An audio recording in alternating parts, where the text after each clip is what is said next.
रसिक श्रोते हो, नमस्कार. आकाशवाणीचं हे अकोला केंद्र आहे. सायंकाळचे 7:30 होत आहेत. FM 102.4 मेगाहर्ट्झवरून प्रसारित करीत आहोत शेतकरी बंधू आणि भगिनींसाठीचा कार्यक्रम किसान वाणी.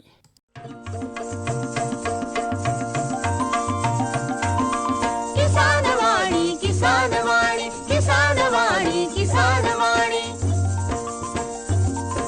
हिरव्या स्वप्नांची साध्यवाणी, प्रगत योगाची वेधवाणी, कृषी तंत्राची ही मंत्रवाणी. किसान वाणी, किसान वाणी, किसान वाणी, किसान वाणी.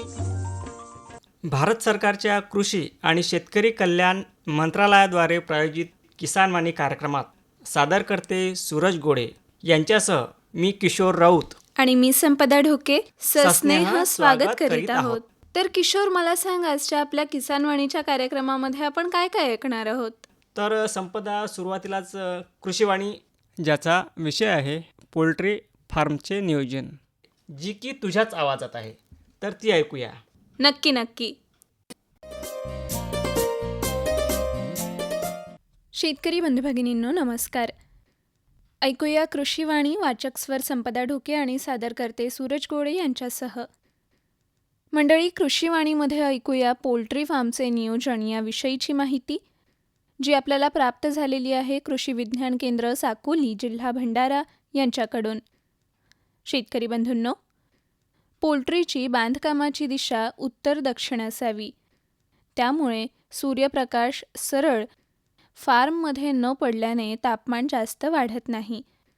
2 फार्ममधील अंतर कमीत कमी 20 मीटर असावे. त्यामुळे चांगल्या पद्धतीने हवा खेळती राहते. पोल्ट्री फार्मच्या आजूबाजूने उंच आणि पसरट पाने असलेले वृक्ष लावावेत. यामुळे उन्हाच्या झळा कोंबड्यांना बसत नाहीत. पोल्ट्री फार्मचे छत गव्हाचा किंवा भाताचा कडबा किंवा उसाच्या पाल्याने झाकावे. यामुळे शेडमधील तापमान कमी राहते. शेडच्या छतामध्ये आणि भिंतीमध्ये 2.6 ते 3.3 मिलीमीटर अंतर ठेवावे. यामुळे हवा खेळती राहण्यास मदत होते. पोल्ट्री शेडच्या आजूबाजूने पांढरा रंग मारावा. यामुळे सूर्यप्रकाश परावर्तित होण्यास मदत होते. तर शेतकरी बंधू भगिनींनो, आताच आपण कृषीवाणीमध्ये ऐकलीत पोल्ट्री फार्मचे नियोजन याविषयीची माहिती, जी आपल्याला प्राप्त झाली होती कृषी विज्ञान केंद्र साकोली, जिल्हा भंडारा यांच्याकडून. वाचक स्वर संपदा ढोके आणि सादर करते सूरज गोळे यांच्यासह आपण ऐकलीत कृषीवाणी. संपदा, आजच्या कृषीवाणीमधून छान माहिती मिळाली. अरे अरे अरे क्या कर रहा है? इधर इधर इधर, हम बोल रहे हैं तेरे बीजू का. उतला बोल रहा है? हाँ, पक्षियों से तो हम खेत को बचा लेते हैं, पर इन घातक रसायनों से कैसे बचाएं? मतलब? देख बेटा, तू जो ये अंधाधुंध रसायन मिलाता है ना, मिट्टी की सेहत बिगड़ने लगी है. और जब माटी ही कमजोर पड़ जाएगी तो उपज कैसे सेहतमंद होगी? हाँ? अरे पहले ऐसा नहीं था. पूछना अपने बड़े बुजुर्गों से, कैसे फसल लहलहाती थी, शुद्धता झलकती थी. हाँ, माटी भी तंदुरुस्त और लोग भी. अरे अब पहली वाली बात कहाँ? पर अब तो सभी डाले हैं. सब नहीं, आज भी लाखों जागरूक किसान परंपरागत विधि से फसल उगा रहे हैं. खर्चा कम और उपज की कीमत भी बेहतर पा रहे हैं. सच है? रे बेटे, एक्सपीरियंस से बता रहे हैं. धूप में बाल सफेद नहीं किए हैं. हाँ. ठीक है भाई, मैं भी आज से जैविक खेती शुरू करूंगा. माटी से प्रेम की परंपरा है. परंपरागत खेती. किशोर, मला सांग, यानंतर कार्यक्रमामध्ये आपण मुलाखत ऐकणार आहोत का? हो संपदा, तुला विषय सांगतो. मान्सूनपूर्व मृद आणि जलसंधारणाची करावयाची कामे याविषयी डॉक्टर किशोर घरडे, मृद आणि जलसंधारणा अभियांत्रिकी विभाग, कृषी अभियांत्रिकी आणि तंत्रज्ञान महाविद्यालय, डॉक्टर पंजाबराव देशमुख कृषी विद्यापीठ अकोला यांची प्रकाश नावकार यांनी घेतलेली मुलाखत. शेतकरी बंधूंनो, पाहता पाहता मे महिना संपत आलेला आहे आणि आता चालू लागते जून जुलै महिन्याची. आणि जून जुलै म्हटलं की लगेच पेरणीचे वेध लागतात आपल्याला. बंधूंनो, पेरणी केल्यानंतर आपल्याला बऱ्याच वेळा पावसाचा खंड पडतो आणि त्या खंडामध्ये जर पाहिजे त्या प्रमाणात पाऊस नाही आला तर आपलं पीक करपतं आणि आपलं नुकसान होऊन जातं. म्हणून जर या उन्हाळ्यामध्ये जर आपण मृदा आणि जलसंधारणाची जर कामं केली तर नक्कीच फायदा होऊ शकतो. तुम्हाला माहीत आहे का, भारताचे एकूण भौगोलिक क्षेत्र 328 दशलक्ष हेक्टर असून त्यापैकी जवळजवळ 175 दशलक्ष हेक्टर क्षेत्र केवळ अर्थातच 53% क्षेत्र चुकीच्या पद्धतीने वापर केल्यामुळे धूपग्रस्त झाले आहे. भारताच्या भूमीवरून दरवर्षी जवळजवळ 5354 दशलक्ष टन माती पाण्याच्या पावसासोबत वाहून जाते. नुसती वाहूनच जात नाही तर त्याच्यासोबत 9.4 दशलक्ष टन खनिज द्रव्य जसं की नत्र, स्फुरद, पालाश आणि काही अतिसूक्ष्म खनिज द्रव्येसुद्धा पाण्यासोबत वाहून जातात. याचाच परिणाम काय, तर आपल्या जमिनीचा प्रत खालावतो आणि आपल्याला उत्पादन कमी येते. आपण वरून कितीही रासायनिक खतं वगैरे टाकले तर त्याची भरपाई होत नाही. म्हणूनच आपल्या शेतातून माती वाहून जाणार नाही याची आपण काळजी घेतली पाहिजे. त्या ठिकाणी बांधबंदिस्ती केली पाहिजे. तरच आपल्याला हमखास उत्पन्नाची हमी होईल आणि आपल्याला खर्चही कमी लागेल आणि उत्पन्न जास्त येईल. म्हणूनच आज आम्ही तुमचा विषय घेऊन आलो आहोत, तो म्हणजेच मान्सूनपूर्व मृदा आणि जलसंधारणाची करावयाची कामे. आणि आपल्या स्टुडिओमध्ये आलेल्या आहेत डॉक्टर किशोर घरडे, मृद आणि जलसंधारण अभियांत्रिकी विभाग, कृषी अभियांत्रिकी आणि तंत्रज्ञान महाविद्यालय, डॉक्टर पंजाबराव देशमुख कृषी विद्यापीठ अकोला. तर नमस्कार सर. नमस्कार. सर, मी आधीच बोललो तुमच्यासोबत की जमिनीची धूप दिवसेंदिवस होत आहे आणि आपण त्याच्याकडे जर लक्ष दिलं नाही तर आपल्याला खूप हानी होऊ शकते. हा, बरोबर आहे. आणि ही हानी भरून निघत नाही, कारण त्याच्यासोबत प्रमाणात खनिजद्रव्य वाहून जातात आणि आपण वरून किती टाकायचं काम केलं तरी त्याची भरपाई होऊ शकत नाही. आता जो आपण विषय निवडला खूप महत्त्वाचा आहे आणि या उन्हाळ्यामध्ये आपण ते कामं करू शकतो. हो. सर, मृदा आणि जलसंधारणाच्या कामाचे महत्त्व काय आहे त्याबद्दल सविस्तर सांगा ना आमच्या शेतकरी बांधवांना. मृदा आणि जलसंधारणाचे उपचार हे फार महत्त्वाचे आहेत. पाऊस आला की पावसासोबत मातीची धूप होऊन जाते. मातीची धूप होणे म्हणजे पावसाच्या प्रमाणाप्रमाणे माती वाहून जाते आणि ती दुसऱ्या ठिकाणी पावसाच्या पाण्यामुळे अपधावेमुळे वाहून नेली जाते. त्यालाच आपण मातीची धूप झाली असे समजतो. ती वाहून जाते, परंतु त्या मातीसोबत असणारे सूक्ष्मद्रव्य, अन्नद्रव्य किंवा बाकी घटक ते वाहून जाते आणि मातीची उत्पादन क्षमता ही फार कमी होते. ह्या कारणामुळे जर त्या ठिकाणी मूलस्थानी मृद जलसंधारण म्हणजे ज्या पावसाचं पाणी आहे जमिनीत मुरवणे, जमिनीमध्ये मुरवलं की ते पाण्याचे अपधाव कमी होईल, माती वाहून जायचं प्रमाण हे हा कमी होईल. जमिनीत पाणी मुरलं तर ते भूजल जमिनीच्या खाली त्या जमिनीच्या पाण्याला भेटेल आणि पाण्याची पातळी, भूजलाची पातळी वाढण्यास मदत होईल. तर आपल्याला त्रिसंगम करायचं आहे. एक तर भूजलाची मातीची धूप न होऊ देणे आणि भूजलाची पातळी वाढवण्यासाठी जमिनीवर अपधाव कमी करणे, हे तीन संगम आपण केले तर जमिनीची पाणी धरण क्षमता जास्त वाढेल. आणि जमिनीत पाणी असलं तर आपल्या पिकाला जेव्हा पाण्याचा खंड असतो, पाण्याभावाचा खंड असतो, तेव्हा ते उपलब्ध होईल आणि आपली उत्पादन क्षमता पण वाढेल आणि पिकाची वाढ पण चांगली होईल. यासाठी मृद व जलसंधारणाचे उपचार, मूलस्थानी मृदनाचे उपचार, नाल्यावर करायचे उपचार, जमिनीच्या पोताप्रमाणे करायचे उपचार, विविध उपचार ज्या ज्या प्रकारे ज्या ज्या ठिकाणी करायचे शक्य आहेत त्या त्या ठिकाणी आपल्याला ते करायला पाहिजे. सर, तुम्ही खूप छान पद्धतीनं सांगत आहे हे उपचार करणं किती गरजेचं आहे आणि किती महत्त्वपूर्ण आहे. मला पुढे असं विचारायचं वाटतं की मृदा आणि जलसंधारणाचे शेतकऱ्यांच्या शेतावर करायचे विविध उपचार कोणते आहेत, कारण उपचार केल्याशिवाय त्याचा रिझल्ट मिळत नाही आणि तरच फायदा होते. काही उपचार प्रदीर्घ असतात, पहिल्या वर्षी करून चालत नाही तर त्याला 1-2 वर्ष वेळ लागतो. तर असे कोणते उपचार आहेत सर? मृद व जलसंधारणाच्या उपचारामध्ये आपण मूलस्थानी मृद व जलसंधारणाचे उपचार एक भाग, त्यामध्ये जमिनीची खोल नांगरटणी करणे. खोल नांगरटणी करताना ती उताराला आडवी किंवा समतल रेषेमध्ये करणे. दुसरा, जैविक बांध तयार करणे. तिसरा, BBFवर पेरणी करणे, ब्रॉड बेस फरो म्हणतो आपण त्याला, त्याच्यावर पेरणी करणे किंवा ज्या मशागती आहेत खोल नांगरटणी, वखरणी आणि पेरणी हे समतल रेषेमध्ये BBFवर करणे. तसेच मल्चिंग करणे, आच्छादन करणे मृद व जलसंधारणाचे उपचार आहेत. तसेच जमिनीच्या उताराप्रमाणे, ज्या ठिकाणी जमिनीचा उतार हा 6% आणि पावसाचे प्रमाण हे 750पेक्षा कमी आहे त्या ठिकाणी आपण कंटूर बंडिंग किंवा कंपाऊंड बंडिंग घेतो. ज्या ठिकाणी पावसाचे प्रमाण हे 750पेक्षा जास्त आहे आणि जमिनीचा उतार हा 6%पेक्षा कमी आहे तिथे आपण धाडीचे बांध घेतो. ज्या ठिकाणी जमिनीचा उतार हा 10 ते 15% जास्त आहे त्या ठिकाणी ब्रॉडबेस टेरेसिंग घेतो. ज्या ठिकाणी जमिनीचा उतार 30% जास्त आहे तिथे आणि पाऊस जास्त असतो, कमी जास्त प्रमाणात असतो, तिथे मजगीकरण करतो. मजगीकरणाचे उपचार आपण घेतो. मजगीकरणाच्या उपचारामध्ये विविध प्रकार आहेत. जमिनीच्या पोताप्रमाणे आणि पावसाच्या उपलब्धतेप्रमाणे आणि जे पिकं आपण तिथं घेणार आहोत त्याप्रमाणे. ज्या ठिकाणी मजगीकरणावर भात लावायचा आहे त्याला आपण समतल मजगीकरण असे म्हणतो. ज्या ठिकाणी आपल्याला पावसाचे प्रमाण कमी आहे अशा ठिकाणी बहारील उताराची मजगी असे म्हणतो. आणि ज्या ठिकाणी पावसाचे प्रमाण कमी जास्त आहे त्या ठिकाणी आतील उताराची मजगीकरण असे उपचार आपण विविध उपचार घेतो. त्याच व्यतिरिक्त जे उपचार आपण नाल्यावर घेतो तर नाल्यावर घ्यायचे उपचार म्हटल्यानंतर फांदी बांध असेल किंवा लॉकडाऊन असेल किंवा गॅबियन डॅम बंधारा असेल, ही तात्पुरते उपचार आहेत. त्याच्यानंतर सिमेंट नाला बांध असेल, डायव्हर्शन डॅम असेल किंवा चूट स्पिलवे असेल, डायव्हर्शन डॅम, अशा प्रकारचे विविध उपचार आपण नाल्यावर घेतो.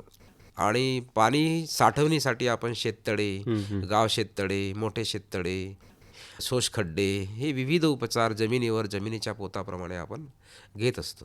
त्या व्यतिरिक्त ज्या जमिनीमध्ये आपण पिकाखाली क्षेत्र आणू शकत नाही, ती जमीन पिकाखाली नाही किंवा ते पिकाखाली योग्य नाही, अशा ठिकाणी आपण समतल चर किंवा खंडित चल किंवा खोल CCT आपण त्याला म्हणतो, हे उपचार आणि त्यासोबत आपण हॉर्टिकल्चर इंटरव्हेन्शन अशा प्रकारचे विविध मृद व जलसंधारणाचे उपचार आपण आपल्या शेतावर राबवू शकतो किंवा राबवत असतो.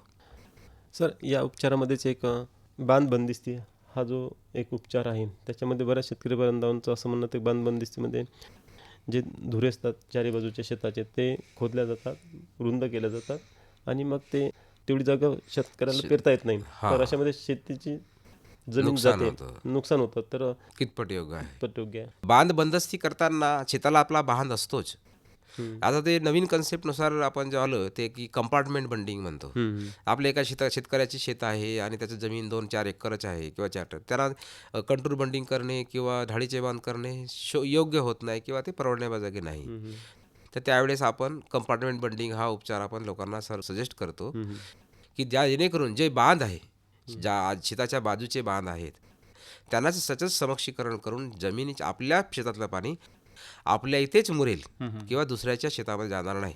आपल्या शेतातलं पाणी आपल्या शेतातच मुरलं तर दुसऱ्या शेतामध्ये आपली माती वाहून जाणार नाही. आपल्या शेतामध्ये आपण टाकलेले जैविक खते असतील किंवा मूल्यवान सूक्ष्मजन अन्नद्रव्य असतील ते वाहून जाणार नाही. त्यामुळे आपल्या जमिनीचा पोत हा सादर होऊन राहील आणि आपल्या जमिनीची उत्पादनक्षमता कमी होणार नाही. त्यामुळे आपल्या जमिनीतलं आपल्या जमिनीमध्येच मुरू द्यावं, आपला फायदा होईल आणि आपली जमिनीची उत्पादनक्षमता पण वाढेल. तर त्यामुळे जे सरांनी क्वेश्चन विचारला की बांधबंदस्ती केल्यामुळे जमिनीखालील क्षेत्र वाढतं, जमीन जातो, कसं आहे की काही घटकासाठी आपल्याला थोडाफार सहन करावा लागतो आणि तो फक्त जमिनीच्या आपल्या जवळ 1 एकर जमिनीची त्या 10% जमीन याच्याखाली गेली तर काय प्रॉब्लेम नाही, पण त्याच्यापेक्षा 90% आपल्याला वापरायला भेटेल.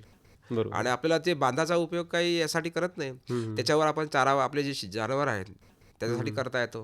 चांगल्या क्वालिटीचे आपण जर गवत लावले तर ते आपल्या जनावराला चारा म्हणून उपलब्ध होईल, तर त्याचा दुय्यम सत्य होतो. दुसऱ्या गोष्टीला बांधावर आपण चांगल्या क्वालिटीचे फळं वृक्ष लावले किंवा वृक्ष लावले तर त्याचा पण आपल्याला ॲडिशनल फायदा होतो. तर त्यामुळे ते वाया जाण्यासारखं नाही, त्याचा फायदा करून घेतला तर ते फायदा होऊ शकतो. त्यामुळे दोन्ही दुय्यम होतो की मृद संधारण पण होतो आणि आपल्याला त्याचा दुय्यम फायदा पण घेता येऊ शकतो. फक्त आपली करण्याची इच्छा जागृत असायला पाहिजे. बरोबर, कारण ते दिसत जरी असलं तरी नुकसान तरी त्याचा फायदा होतो. सुरुवातीला असं वाटतं की गेली खूप जागा, त्याच्यानंतर ती गाळून जाते, त्याच्यानंतर चांगली होते आणि पाणी सुद्धा आपल्या शेतामध्ये मुरते. सर, आता मला असं विचारासाठी, आता पावसाळा आता लागणारच आहे आता, तर पावसाळा लागण्यापूर्वी मृद आणि जलसंधारणाची कोणती कामे महत्त्वपूर्ण आहेत?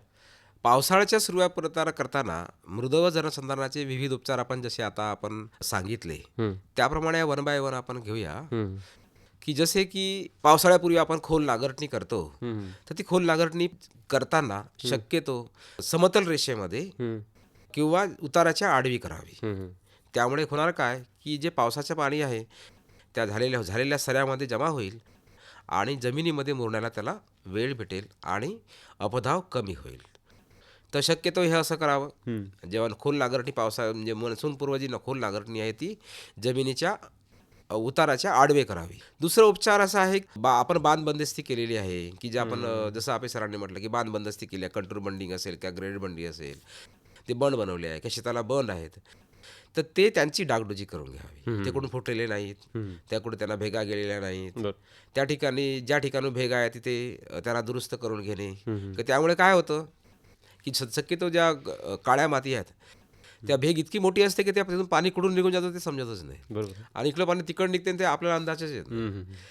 तर त्या ठिकाणी ज्या काळी कचरा टाकून आपल्या शेताचा जो बायोमास आहे त्या ठिकाणी टाकून त्याला चाळण्यासारखं केलं तर जमिनीच्या धूप तिथे थांबून जाईल आणि नुसतं पाणी निघून जाईल. अशी व्यवस्था केली तर तुमच्या कमी खर्चामध्ये तो तुमचा उपचार तुम्हाला साध्य, माती जाण्यात थांबून जाईल आणि ते भेग पण पूर्ण शक्यतो कायदेशीर ते पूर्ण बुजून जाईल. दुसरा उपचार असा आहे की शेतकऱ्यांनी मजगी असेल, आपल्या शेताची मजगी असेल, त्याच्या मजगीचं जे पाणी जायचं जे वाट असेल ती दुरुस्त करून घ्यावी. मजगीचे दोन्ही बंड आहेत ते पूर्ण व्यवस्थित करून घ्यावे की जे पाणी निघणार आहे त्याची व्यवस्थित मार्ग भेटेल, त्याचा तोंड व्यवस्थित करून घ्यावं. आपल्या शेतातून जर नाला जात असेल तर जे आपण तात्पुरते मृदजंधारणाचे उपचार जसे फांदी बांध असेल किंवा गॅबियन असेल यांचं दुरुस्ती करून घ्यावी. जसे आपल्या आजूबाजूच्या आपल्या शेतामध्ये शेततळं असेल तर शेततळ्याचे इनलेट असेल तर इनलेटचं खोलीकरण किंवा त्याच्यामध्ये असणारा गाळ काढून त्याला पावसाचं पाणी आपल्या शेततळ्यामध्ये व्यवस्थित येईल याची काळजी करून घ्यावी. आपल्या शेततळा भरलेला असेल तर त्यातला गाळ काढून घ्यावा. त्या शेततळ्याचे चारी बाजूच्या आणि आउटलेट व्यवस्थित करून घ्यावा. अशा प्रकारचे बरेच कामं आपल्या पावसाळ्याच्या पूर्व आपल्या शेतकऱ्यांनी केले. आणि जर आपल्या शेतातून जर जाणारा पावसाचा पाण्याचा पाट असेल तर त्याला व्यवस्थित पाणी आपल्या शेतातून जात असेल तर त्याला डायव्हर्ट करून ज्या ठिकाणून शक्य आहे त्या ठिकाणून जाऊ दे, आपल्या शेतातून जाऊ देऊ नये. तर जर एकदा तो गेला की तो मोठा होत जातो, नाला बनतो आणि आपल्या शेताची पुरी क्षमता किंवा ती माती पूर्ण वाहून जाऊन तो नाला प्रमाणात ठेवून जातो. तर ते मोठा होण्यापहिलेच आपण ते रोखलं तर आपलं शेत साबूत राहतं आणि त्यामुळे आपल्या शेतातली माती वाहून जात नाही.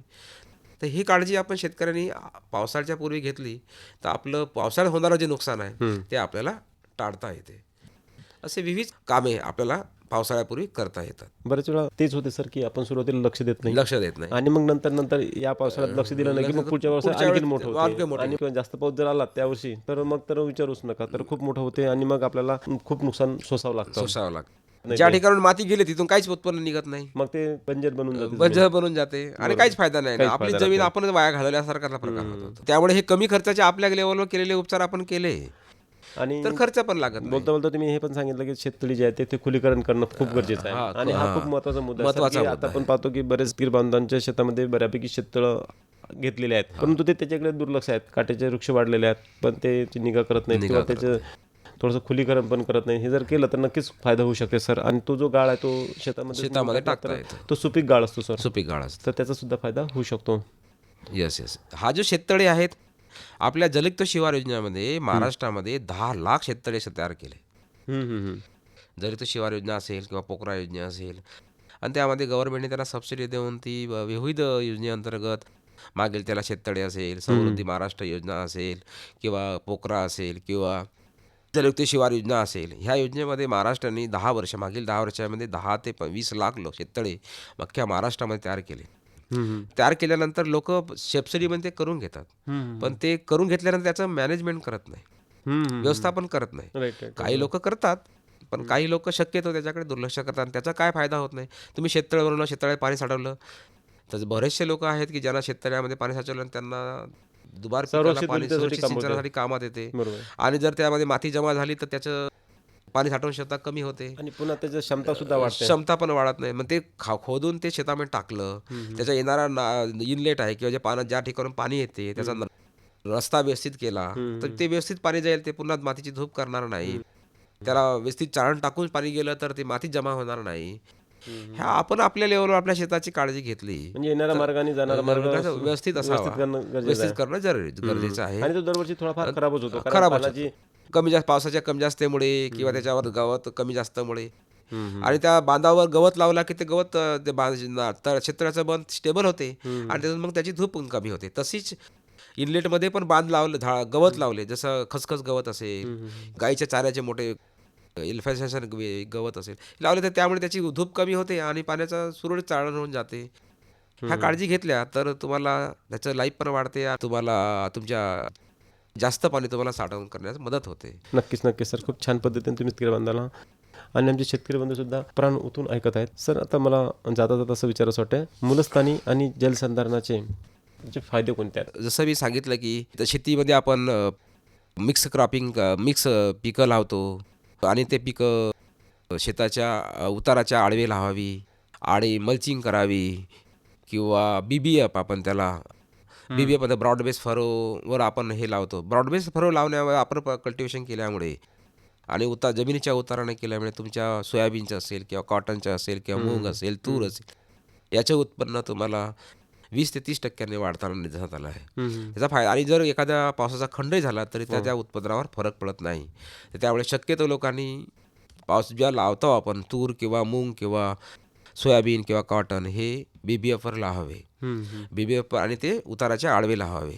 उताराच्या आडवे किंवा कंटूर बंडूरवर किंवा समतळ रेषेमध्ये लावावे. त्याचा फायदा आपल्याला होतो. आणि हा आता याचा चल आपल्या महाराष्ट्रामध्ये जवळपास पहिले 5 वर्षापूर्वी याच्यात कोणा लोकांना शेतकऱ्यांना याच्याबद्दल जागरूकता नव्हती. परंतु सर, तुम्हाला सांगायला आनंद होईल की ह्या 5 वर्षामध्ये आपल्याकडे 75% क्षेत्र ही BBFवर लावल्या जातं. अरे बाबा. आणि त्याच्यामुळे लोकांना उत्पन्नामध्ये फायदा झाला. मग ते कॉटन असो, मिरचीसुद्धा लोक BBFवर लावतात. आणि त्याच्यावर आता लोक चांगले शेतकरी असले तर ते मल्चिंग पण करतात आणि मल्चिंग केल्यामुळे तुमचं शेतीचं पिकाचं उत्पन्न वाढतं, सिंचना क्षेत्र पण लोक वाढताना त्याच्यामध्ये दिसते. तर हे लोकांमध्ये जागरूकता निर्माण झालेली आहे आणि लोक मूलस्थानी उपचाराकडे लोकांना वळताना दिसत आहेत. तर त्यामुळे खरोखरच आपल्या याच्यामध्ये फायदा होईल आणि लोक समृद्ध होतील अशी मला आशा वाटते. सर, तुम्ही पोटतिडकीनं जे आमच्या शेतकरी बंधूंना सांगितलं ते आमच्या शेतकरी बंधूंना नक्कीच ऐकलं. यामधून असं लक्षात येते सर, फक्त नुसतं बियाणं, कीटकनाशक याच्याकडे लक्ष न देता आपण आपल्या शेताकडे सुद्धा लक्ष दिलं पाहिजे आणि पाण्याचं सुद्धा संवर्धन केलं पाहिजे. नुसतं त्याच गोष्टी महत्त्वाच्या नाही, ह्या गोष्टी खूप महत्त्वाच्या आहेत. जमीन जर दष्टपुष्ट असेल त्याचे रोगप्रतिकारशक्ती चांगली राहील आणि उत्पादन सुद्धा जास्त मिळेल. म्हणून शेतकरी बांधवांनी मला असं वाटतं की या गोष्टीकडे त्याच पद्धतीनं लक्ष देणं गरजेचं आहे. बरोबर आहे. नक्कीच सर, तुम्ही जो मोलाचा सल्ला आमच्या शेतकरी बांधवांना सांगितला आणि वेळात वेळ काढून सर तुम्ही इथे आलात त्याबद्दल अकोला आकाशवाणीतर्फे आणि जे शेतकरी बांधव आपल्याला ऐकत आहेत त्यांच्यातर्फे मी आपले मनपूर्वक आभार मानतो. धन्यवाद सर. धन्यवाद. नमस्कार.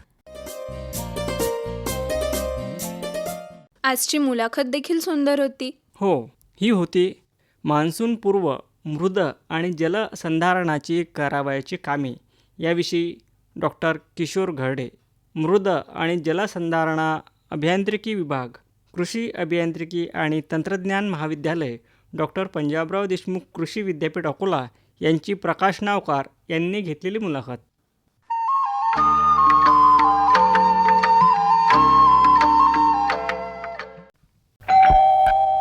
सर्वोत्कृष्ट शेतकऱ्याचा पुरस्कार मिळाला आहे हरीला. हरी आता आपल्या सर्वांना सांगतील आपल्या यशाचं रहस्य. माझ्या शेतकरी बंधू आणि भगिनींनो, आपणही आपल्या शेतात चांगलं पीक घेऊ शकता. ते कसं? बस, जेव्हा काही समस्या असेल तेव्हा लगेच लावा हा नंबर 1800-180-1551. हा कोणाचा नंबर आहे भाऊ? शेतकरी कॉल सेंटरचा, जिथे तज्ञ आपल्याला शेतीच्या समस्येवर तोडगा सांगतील लगेच. अहो भाऊ, तज्ञ सारा वेळ थोडाच मिळणार आहे. नक्की मिळेल हो भाऊ. वर्षाचे 365 दिवस मिळेल, ते देखील सकाळी 6 ते रात्री 10 वाजेपर्यंत. पण भाऊ, जास्त वेळ बोलू तर पैसे खूप लागतील. अजिबात पैसे नाहीत. मोबाईलनं किंवा दुसऱ्या फोननं शेतकरी कॉल सेंटरला मोफत कॉल करा. सल्ल्याचेही पैसे नाहीत. 16 आणि खरं. शेतकरी बंधूंनो, शेतीच्या समस्यांवर आपल्या भाषेत लगेच उपाय मिळवण्यासाठी भारतात कोणत्याही फोननं राष्ट्रीय हेल्पलाईन नंबर 1800-180-1551 वर मोफत संपर्क साधा. शेतकऱ्यांचा मित्र शेतकरी कॉल सेंटर. किशोर, मला यानंतर आपल्या कार्यक्रमामध्ये बाजारभाव जाणून घ्यायला नक्की आवडेल.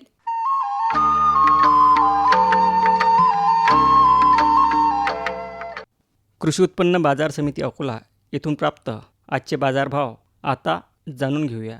ज्वारी लोकल 2005 ते 2515 रुपये, गहू लोकल 2150 ते 2470 रुपये.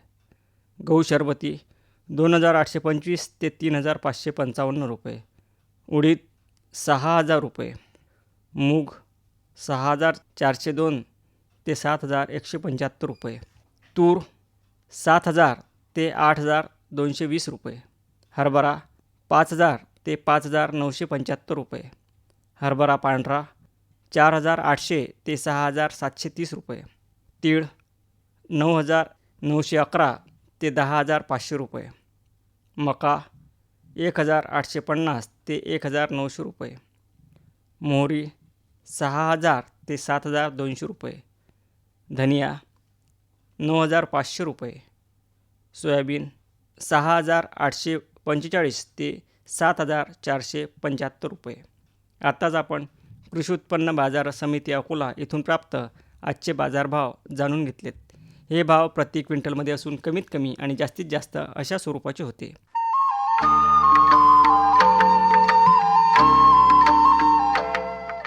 किशोर, आता आपण बाजारभाव तर जाणून घेतले. हो, यासोबतच आपल्या शेतकरी बंधूंना कमाल तापमान, किमान तापमान, तुला कळतंय का, मी हवामान वृत्त याबद्दल बोलते आहे. हो. तर तेही आपल्या शेतकरी बंधूंना ऐकवूया. जे डॉक्टर पंजाबराव देशमुख कृषी विद्यापीठ अकोला येथून आपल्याला प्राप्त होत असते. अगदी बरोबर.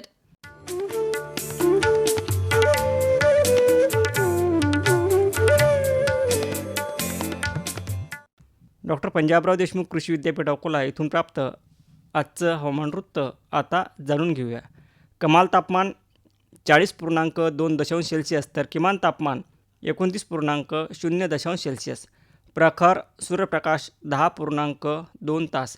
हवेचा ताशी वेग 13.4 किलोमीटर. सकाळची सापेक्ष आर्द्रता 60% तर दुपारची सापेक्ष आर्द्रता 28%. बाष्पीभवनाचा वेग 15.6 मिलीमीटर. आत्ताच आपण डॉक्टर पंजाबराव देशमुख कृषी विद्यापीठ अकोला येथून प्राप्त आजचं हवामान वृत्त जाणून घेतलं.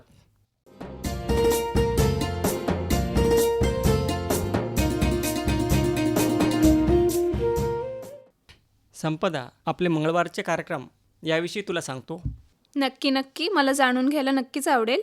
की जे शेतकरी बंधू जेणेकरून आपल्याला फोन करू शकतील. बरोबर. तर आपण मंगळवारी हा जो प्रश्न तुमचे उत्तर आमचे हा कार्यक्रम सादर करत असतो.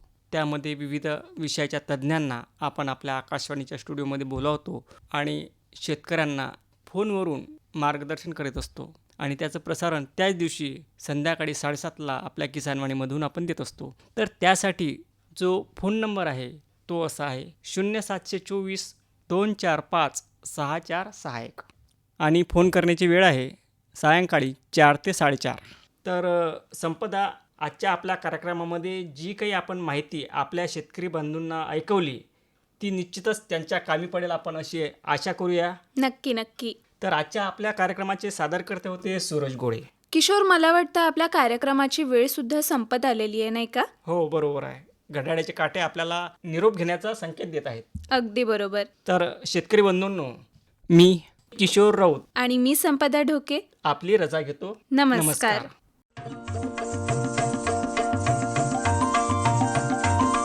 किसानवाणी किसानवाणी किसानवाणी किसानवाणी हिरव्या स्वप्नांची साध्यवाणी प्रगत योगाची वेधवाणी कृषी तंत्राची ही मंत्रवाणी किसानवाणी किसानवाणी किसानवाणी किसानवाणी. आत्ताच आपण शेतकरी बांधवांसाठीचा कार्यक्रम किसानवाणी हा ऐकलात.